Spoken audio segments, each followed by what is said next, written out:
మీరు కూడా అక్కడ ధర్మపురి నియోజకవర్గ ఇన్ఛార్జిగా ఇప్పుడు ఉన్నట్టున్నారు ఈ సభ కోసం. ఏంటి ఈ సభ ద్వారా మీరు ఏం చెప్పాలనుకుంటున్నారు, ఏం పిలిపియాలనుకుంటున్నారు? జగిత్యాల జైత్రయాత్ర అంటున్నారు, ఏదో ఎలక్షన్ రేపో మాపో అన్నట్టు రియాక్షన్స్ వస్తున్నాయి బీఆర్ఎస్ నేతల నుంచి. జీవన్ రెడ్డి చేరికతో ఇక అధికారం మాదే అనే రకంగా మైండ్ సెట్ కూడా కొంత కనిపిస్తుంది. ఏంటి మీ అల్టిమేట్ గోల్ ఏంటి సభ ద్వారా? హామీల వైఫల్యం, ప్రజల్లో వస్తున్న ఆగ్రహం, ఆవేశం, అసహనం.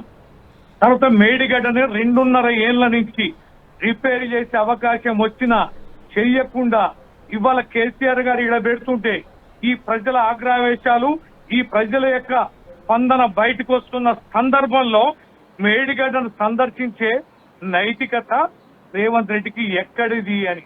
ఇవాళ మంచినీటి కోత ఉంది, పొలాలు వ్యవసాయం ఎండిపోతుంది, భూగర్భ జలాలు అడగంటిపోయినాయి. ప్రాణహిత ద్వారా వచ్చే ఏకైక సోర్సు మేడిగడ్డ. కష్టకాలంలో మేడిగడ్డ నుంచి తుందిళ్ళకు గాని, అన్నారం గాని, ఎల్లంపల్లి గాని పంపింగ్ చేసి upper manner, mid manner, lower manner, Mallanna సాగరు, రంగనాయక సాగరు, కొండపోచమ్మలకు నీళ్లు పంపించాల్సిన కీలకమైన మేడిగడ్డది చిన్న రిపేరు చేయకుండా రాజకీయం చేస్తున్న రేవంత్ రెడ్డి ఇవాళ పోటీ సభగా మేడిగడ్డలు పెట్టడం అనేది అనైతికంగా ఇవాళ ప్రజల దగ్గరికి రేవంత్ రెడ్డి వస్తున్నాడు. అందుకనే ప్రజలు చాలా తీవ్రంగా స్పందిస్తున్నారు. తీవ్రమైనటువంటి వ్యతిరేకత కూడా ఖచ్చితంగా ఉంది.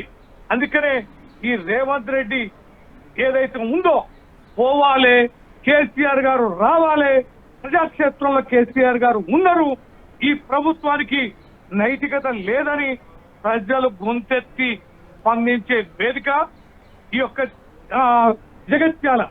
మేమేం మీకు రిక్వెస్ట్ చేస్తాం ఎన్టీవీ ద్వారా, కళ్యాణ్ గారు ఆడబెట్టండి. ఆ ప్రజలు ఎవరు? అన్ని మహిళా సంఘాలు, ఏ సంఘాల నుంచి పిలిపిస్తున్నారు? నేను 4 రోజుల నుంచి ఇక్కడ ఉన్నా. ఇక్కడ బైపాస్ రోడ్డు గండి పెట్టారు, బ్రిడ్జి కొట్టేసి దారి క్లోజ్ చేయడం, ఊర్లోకి రాకుండా. తర్వాత నా ధర్మపురి కాన్ఫరెన్స్ లో ప్రైవేట్ స్కూళ్ళను బెదిరిస్తుడు, బస్సులు ఇవ్వద్దని, మా మేడిగడ్డకు పెట్టమని. ప్రైవేట్ బస్సులు, స్కూల్ బస్సులు, ఆటోలు, ఆర్టీఓలను పెట్టి బెదిరించడం, పోలీసు వాళ్ళని బెదిరించడం. ఈ సభ వైఫల్యం కావాలని.